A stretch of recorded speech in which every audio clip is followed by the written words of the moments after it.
A vacina da AstraZeneca, em parceria com a Universidade de Oxford, vai começar a ser entregue ao Ministério da Saúde a partir do dia 8 de fevereiro. Serão entregues 1 milhão de doses de 8 a 12 de fevereiro e mais 1 milhão na semana seguinte para o Programa Nacional de Imunização do Ministério da Saúde. Sobre o assunto, a gente conversa agora com Odorico Monteiro, que é pesquisador da Fundação Oswaldo Cruz. Bom dia, Odorico. Bom dia, Paulo. Bom dia, Paulo Cardoso. Bom dia, Daniele. Prazer e satisfação estar compartilhando esse momento que para a gente é extremamente relevante com vocês. É um prazer nosso conversar com o senhor. O que é que a gente pode falar sobre essa dose aí da AstraZeneca, né, que vai ser entregue aqui para o Ministério da Saúde? Isso. Veja só, na realidade, hoje no mundo, esse é um esforço, né? Eu diria que é um esforço de toda a comunidade científica internacional, é uma comunidade das grandes empresas de biotecnologia, e todas as vacinas são muito importantes.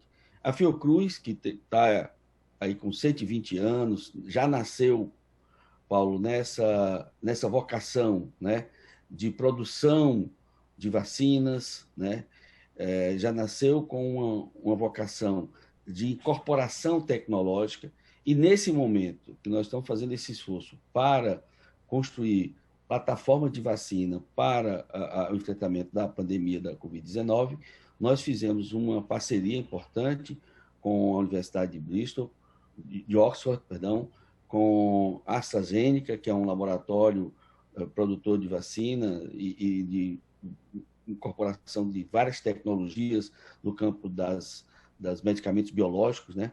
E para que essa parceria se constitua num processo de, num primeiro momento, a gente receber o que a gente chama da IFA, que é a substância farmaceuticamente ativa, né?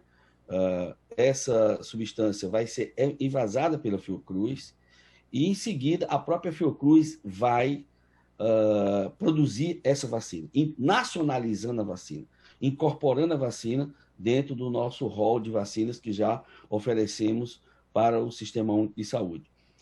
Nesse sentido, nós estamos com um cronograma, esse cronograma está sendo rigorosamente seguido, de, primeiro, ao mesmo tempo que nós fomos fazendo a fase 1 da vacina, a fase 2 e agora concluindo a fase 3, a gente já está informando a Anvisa o sucesso de cada etapa, né? Então, uma vacina para ser produzida, nós temos aquele momento que a gente chama de fase pré-clínica, que você testa em animais, depois a fase 1, que a gente testa a segurança da vacina, como é que ela vai reagir num corpo sadio, né? Isso é muito importante. Então, também são voluntários que participam, depois numa escala maior, e depois quando você faz um estudo duplo cego, que a gente chama, ou seja, um grupo de pessoas recebe a vacina, outros recebem um placebo, e com isso nós estamos concluindo a fase 3. Mas, ao mesmo tempo, Paulo, a gente não ficou esperando os resultados saírem para começar a produzir. Como a gente tem muita certeza de que, e eticamente, a importância de que a gente, ao ter a vacina registrada, já tenha disponibilidade de milhões de doses para a sociedade, é que, ao mesmo tempo que nós estamos concluindo a fase 3 da vacina agora, nós estamos também já em fase de produção. Então, a Fiocruz está recebendo agora em janeiro o insumo farmacêutico ativo, que a gente chama de IFA. Esse insumo vai ser envasado na nossa fábrica de Biomanguinhos, no Rio de Janeiro, né? Nós, inclusive, estamos aqui no Ceará em processo de construção de uma fábrica futuramente de vacina aqui no Ceará. Isso vai ser muito importante, porque nós vamos estar produzindo também com o Rio de Janeiro vacinas e medicamentos biológicos. É a nova fronteira da terapia, tá certo? E a partir do dia 8 de fevereiro, nós vamos estar entregando aí 1 milhão de doses ao Ministério da Saúde e começar uma produção em torno de 700, 800 mil doses por dia, e a gente pretende, então, ser também uma das plataformas de atendimento de vacina do Programa Nacional de Vacina do Brasil. Bom, Dorico, muito se fala nessa vacina, né? A vacina é nova, se faz campanha para não tomar vacina, a vacina é perigosa, a vacina é isso, a vacina é aquilo. Como é que vai ser feita essa distribuição e de que maneira vai ser trabalhada essa confiabilidade, né? Para que as pessoas tenham certeza de que realmente pode tomar a vacina, de que a vacina, se ela der alguma reação, é uma reação natural em poucas pessoas, que isso acontece até com outras vacinas, por exemplo, quem tem alergia a ovo, tem vacina que não pode tomar, né? Como trabalhar essa confiabilidade? Como é que a Fiocruz está fazendo isso? Daniele, primeiro bom dia, prazer mais uma vez estar compartilhando momentos com você, né? Parabenizar você e o Paulo pelo programa. Obrigado, prazer é nosso. Seus telespectadores. Veja só, Daniele, eu fui secretário 20 anos, secretário de saúde em Capuí, quando a gente estava enfrentando ainda baixíssima cobertura vacinal, quase não existia rede de frios no Brasil. Depois fui secretário de saúde de Quixadá, quando a gente enfrentou o programa, e criamos o programa Saúde da Família, inclusive enfrentamos a epidemia de cólera, depois secretário de saúde de Sobral 8 anos, Fortaleza 4 anos. Esses 20 anos, né, e aí ou seja, dos 47 anos do Programa Nacional de Imunização do Brasil, eu fui secretário municipal de saúde 20 anos. E eu vi, assim, o fortalecimento desse programa. Eu vi a importância que foi a gente interiorizar os profissionais de enfermagem e estruturar essa mega rede de frios que a gente chama. São mais de 40 mil salas de vacina espalhadas nesse país. E toda vida que eu ia coordenar uma campanha de vacina, que eu ia dar entrevista na televisão, entrevista de rádio, discutir, eu sempre dizia uma coisa: tudo deve ser motivo para vacinar, né? Ou seja, as contraindicações da vacina são tão poucas, e os benefícios são tão grandes, né? Que não é que a gente possa omitir a informação. Por exemplo, realmente você falou no ovo. A vacina para gripe, que imuniza milhões de idosos no mundo todo, e para você ter uma ideia, essa vacina é produzida todo ano, porque o vírus muta, nós temos que entender a cepa de vírus que está circulando agora, inclusive agora no inverno europeu, que é quando você tem as epidemias de gripe, e aí nós vamos receber essa cepa agora e vamos começar a produzir a vacina para a gripe agora, né? Ela é feita à base de ovo. Para cada dose de vacina é um ovo galado. Se você produzir 100 milhões de doses, são 100 milhões de ovos. Para uma faixa específica, que são os idosos que vão se beneficiar com a vacina. Mas como a alergia a ovo é uma coisa tão rara, que cada pessoa que sabe que tem alergia a ovo, ele já bota no radar dele aquilo. Então, agora, se você ficar dizendo, tem alergia, tem não sei o quê, isso cria, né, um efeito negativo. Ao lado de pessoas que irresponsavelmente, não tem outra palavra, me perdoe, é irresponsabilidade. Hoje, você ir para a rua e fazer um cartaz, vacina não. Isso é de uma falta de humanidade, isso é falta de empatia, é você querer, é a mesma coisa que você negar a pandemia, você negar a mortalidade que essa pandemia está causando no mundo, você causar que essa é a maior pandemia dos últimos 100 anos, e que nós já temos conhecimento tecnológico para salvar vidas, e o que mais salva vidas são medidas não farmacológicas. Quem mais está salvando vidas nesse planeta são as máscaras. E mesmo com a vacina, nós vamos precisar continuar com máscara. Daniele, a vacina, para ela ter um efeito, ela precisa de campanhas de vacinação. Então, durante todo o ano de 2021, eu já fiz essas contas.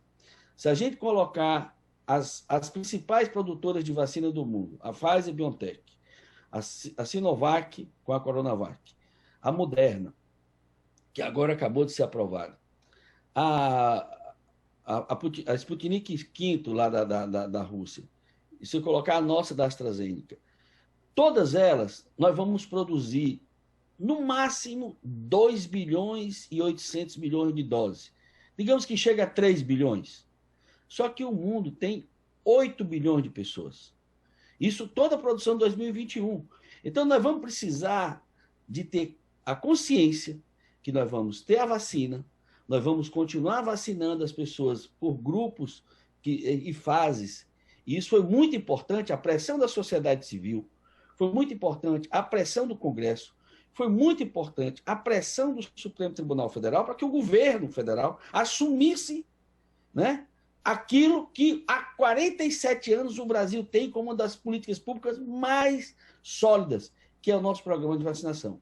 Mas quem negou a pandemia, quem negou a mortalidade, quem negou a importância das medidas não farmacológicas para o controle da vacina, queria também negar a importância da vacina. Mas a sociedade civil brasileira, o judiciário e o Congresso prevaleceram com bom senso, né? E hoje o Brasil já tem um plano nacional esse plano nacional se articula dentro do Programa Nacional de Imunização, dentro do SUS. O SUS é isso, o SUS é uma articulação interfederativa, é uma das maiores articulações interfederativas de políticas públicas do mundo, porque o Brasil é o único país do mundo que tem esse modelo de união, estados e municípios. Nós somos o único país do mundo que tem a saúde municipalizada e somos o maior sistema público do mundo, porque nós somos o único país do mundo com mais de 200 milhões de habitantes com um sistema de saúde universal. Nenhum outro país com mais de 150 milhões de habitantes tem um sistema de saúde universal. E essa articulação que a gente faz entre a União, os estados e os municípios é fundamental para que a gente possa dar as respostas, como a gente tem dado na redução da mortalidade infantil, na redução da mortalidade materna, na redução dos internamentos por acidente vascular cerebral pelo Programa Saúde da Família. Eu ressalto que, infelizmente, tudo isso, com a desestruturação do Programa Mais Médico, que eu acho que deve ser, inclusive, um bom debate também para vocês aí que trabalham com essa perspectiva do otimismo, é que a gente possa debater a falta que o Programa Mais Médico está fazendo nesse país, né? Mas, como nós temos uma mega rede de frio estruturada em mais de 40 mil postos de saúde no Brasil, nós estamos prontos para receber as vacinas e garantir a imunização dos nossos irmãos brasileiros e brasileiras com essas faixas que estão sendo propostas pelo Ministério da Saúde. Bom, antes de fazer a minha pergunta, eu quero só trazer um dado que confirma mais ainda tudo isso que o senhor trouxe para a gente, essa sua fala importantíssima, né? Segundo a Reuters, né, mais de 2 milhões de pessoas já foram vacinadas, né, nos países que já iniciaram essa vacinação, e apenas 6 pessoas dessas mais de 2 milhões que já foram vacinadas apresentaram sintomas leves porque já tinham alergia graves, né? E essas pessoas já estão completamente bem. Então, um dado aqui que eu trouxe só para confirmar essa fala do Odorico. Eu queria perguntar...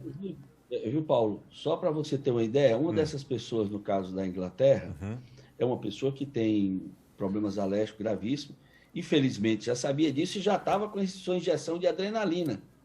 Porque são pessoas que têm dificuldade de conviver com toda e qualquer, digamos, proteína estranha, substância estranha ao organismo. Mas são muito raras essas pessoas. E elas já estavam prevenidas e, graças a Deus, resolveram essa alergia rapidamente. Sei bem o que é isso, porque eu sou alérgica a muitos medicamentos, a muitos anti-inflamatórios, e quando eu realmente preciso, Odorico, eu tomo o remédio e já tomo o antialérgico depois, né? Quer dizer, quem sabe realmente que é alérgico já tem como se prevenir. Sim. Se for necessário, já está ali com a solução do lado. Sua pergunta, Paulo. Bom, eu quero perguntar em relação à imunização em massa. Muita gente pergunta, quando é que é a minha idade? Eu sou adulto, eu tenho 30 e poucos anos, eu tenho 20 e poucos anos. Quando é que será que eu vou ser vacinado? E se essa vacina dá uma imunidade, assim, e só precisa mesmo das 2 doses e pronto? Ou se vai ser igual a gripe, né? Que todo ano vai ter que fazer. Eu acho que, viu, Paulo? Acho que a coisa mais importante é isso que a gente conseguiu fazer no Brasil, ou seja, a partir da pressão da sociedade civil, a partir da própria pressão do judiciário, o governo federal assumiu o seu papel de coordenação da campanha nacional. A outra coisa que aí, tardiamente, porque se o governo tivesse não negado a vacina e já tivesse desde julho, né, e não tivesse tido tanta crise, né, 3 ministros da saúde numa pandemia, com o próprio governo produzindo uma crise política, uma crise institucional, essas crises já dentro de uma crise sanitária sem precedentes na história do Brasil e do mundo nos últimos 100 anos. Então, isso terminou que o Brasil se atrasasse no processo de interlocução, né, com as empresas, e aí nós da Fiocruz corremos aí atrás dessa parceria com a Universidade de Oxford e com a AstraZeneca, que foi muito importante. O Butantan correu lá e fez sua parceria com a empresa Sinovac da China, tá certo? Mas o fato da gente não ter também se articulado com as outras pesquisas, só para você ter uma ideia, a Moderna já tinha a vacina pronta em fevereiro de 2020, logo no começo da pandemia. Eles já tinham a molécula, já é uma startup, né, de biotecnologia, lá do ecossistema do MIT, da Universidade de Harvard. Eles já estavam com essa vacina pronta, começaram a fazer os testes. Então, se a gente já tivesse tido essa conversa antes, com todos os protocolos de vacina, inclusive com esse esforço que a Organização Mundial da Saúde está fazendo para construir esse consórcio, a gente talvez já estivesse começando a vacinar aqui no Brasil. Essa demora vai fazer a demora, mas nós vamos chegar lá, e eu acho que a partir de fevereiro, mais tardar, a gente começa a vacinar, e isso vai ser muito importante. Não tem como ser diferente, nós vamos ter que seguir essas prioridades. Por que, Paulo, que a gente tem que seguir essas prioridades? Porque quando a gente trabalha em saúde pública, em medicina preventiva, em saúde coletiva, nas intervenções que nós fazemos de saúde pública, a coisa mais importante é evitar a morte. As grandes intervenções, né? A Daniela acompanhou quando eu fui secretário de Saúde de Fortaleza. Nós tivemos em 2008 uma das maiores epidemias de dengue do Brasil. Eu era secretário de Saúde. Nós tivemos a menor letalidade de dengue no Brasil. Por que nós tivemos a menor letalidade? Porque nós construímos um conjunto de intervenções, inclusive fazendo hidratação nas unidades básicas de saúde, inclusive dando diagnóstico diferencial de dengue leve e dengue grave, e tivemos a menor letalidade, ou seja, a quantidade de casos, tivemos 31 mil casos de dengue e tivemos 13 óbitos. Infelizmente, ainda morreram 3 pessoas de dengue. Mas em todas as epidemias do Brasil, essa mortalidade foi maior.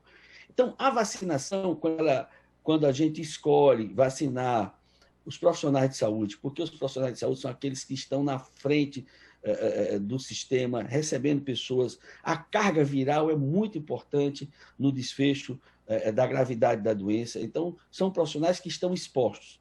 Depois, as pessoas acima de 80 anos, porque também a mortalidade desse grupo é maior. Depois, as pessoas com 70, depois as pessoas que têm comorbidade, depois os professores. Então, essa escala está dentro de uma orientação científica de redução da mortalidade, que é uma coisa grave. O Brasil vai entrar para a história como sendo um dos países da maior letalidade dessa doença, maior do que a dos Estados Unidos. Em quantitativo, os Estados Unidos é maior do que o Brasil, mas como eles têm mais de 100 milhões de habitantes, mais do que o Brasil, tá certo? Agora, a China tem 1 bilhão e 300 milhões de pessoas, morreu menos pessoas na China do que no Ceará, por exemplo. Por quê? Porque eles acreditaram que a doença é real, não negaram a doença, não negaram a ciência, e tem estrutura tecnológica, porque tudo que é produzido vem da China. A vacina da Sinovac vem da China, a da AstraZeneca vem da China, porque as plantas de vacina, de produção do insumo, são feitas na China.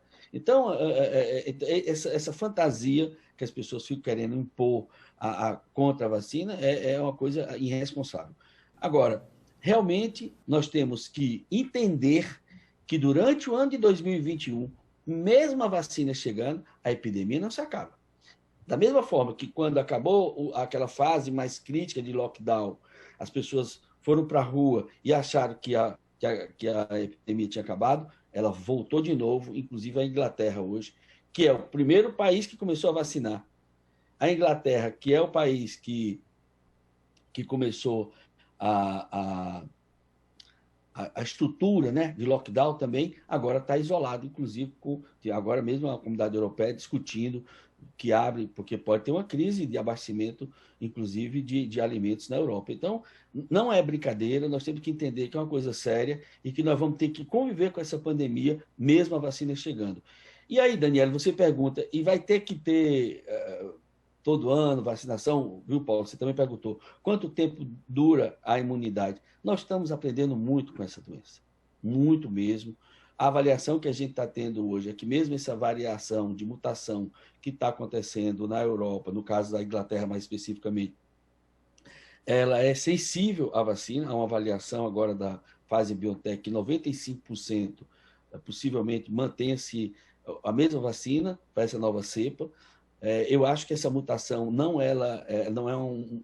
é diferente da vacina da gripe, pelo menos é o que nós estamos apostando, mas a própria BioNTech e a Pfizer-BioNTech vão começar agora os testes com a nova cepa, tá certo?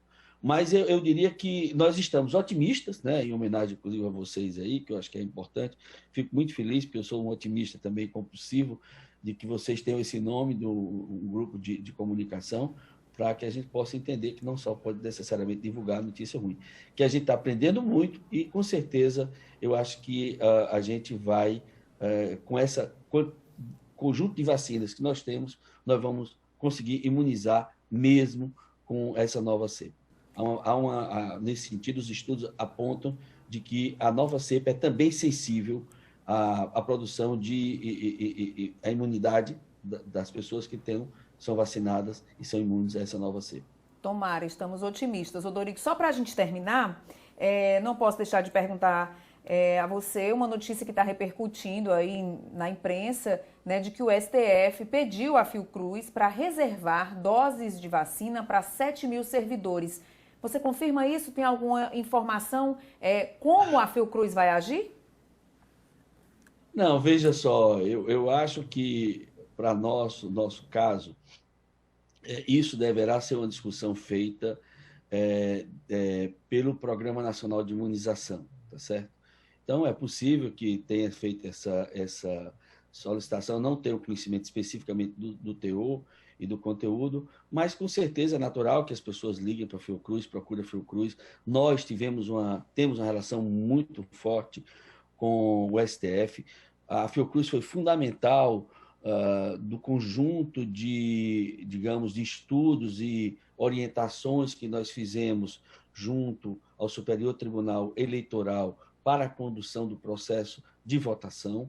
Isso, o ministro Barroso, nós tivemos várias reuniões, os colegas da Fiocruz, orientações, discussões, e deu uma certa segurança, e eu quero aqui mostrar que quando a gente faz as coisas com protocolo, do ponto de vista do processo eleitoral em si, você não teve nada que fosse fora do normal. Todo mundo seguiu os protocolos, as pessoas saíram de casa para votar, do ponto de vista da saúde pública, conseguimos dar uma aula de democracia, de cidadania, e técnica e ciência. Então, isso foi muito importante, e a Fiocruz esteve ao lado o tempo todo do ministro Barroso, do Supremo Tribunal Federal, Eleitoral também, orientando, discutindo e apoiando o conjunto de medidas e protocolos que foram adotados nas eleições. As aglomerações que aconteceram foram nas campanhas, mas no processo eleitoral foi exitoso. Então, nós temos essa relação de aproximação, de debate, de discussão, envolve questões também que estão relacionadas à judicialização da saúde, mas, com certeza, esse é um tratamento que deverá ser feito, ou seja, pelo Programa Nacional de Imunização. A gente tem que ter uma disciplina. Nós vamos produzir a vacina, estamos nacionalizando a vacina, mas a coordenação nacional das faixas e dos grupos é atividade articulada pelo Programa Nacional de Imunização do Ministério da Saúde. Ok, Odorico, não tem a menor dúvida. É o meu entendimento desse tema. Não, confesso a você que eu não li o teor, mas é o meu entendimento, eu acho que os nossos protocolos apontam nessa perspectiva. Não, claro. Não tem a menor dúvida de que a Fiocruz realmente, com toda seriedade, está trabalhando nesse processo, né, de trazer realmente, disponibilizar a vacina para a gente, né, para toda a população do Brasil. Agradeço demais a sua participação, um prazer conversar com você depois de tanto tempo, né? Agradeço você estar em João Pessoa e tirou um tempinho para conversar com a gente, e a gente agradece demais as suas informações, né? Acaba sendo uma aula, né, Paula? A gente acaba aprendendo muito com você, viu, Odorico? Muito obrigada. Daniela, eu que agradeço, mais uma vez, parabenizar você e todo o grupo otimista de comunicação. Vocês estão prestando um grande serviço de esclarecimento e de comunicação a toda a sociedade. Desejar a você e o Paulo, né, e o Adriano também, que é o líder do grupo, um Feliz Natal, próspero Ano Novo. Ontem mesmo dei uma entrevista para o jornal escrito, para o jornal, né, que vocês publicam também na internet, e me coloco à disposição sempre para que a gente possa debater. E depois, se vocês quiserem fazer alguma cobertura lá da nossa estrutura da Fiocruz, estamos à sua disposição. Um grande prazer, um grande abraço. Muito feliz de voltar também a conversar com você e lhe parabenizar por essa carreira brilhante de jornalista que você tem junto aos meios de comunicação do Ceará. Muito obrigada, Eudorico. Viu? As nossas portas também estão sempre abertas. Bom dia.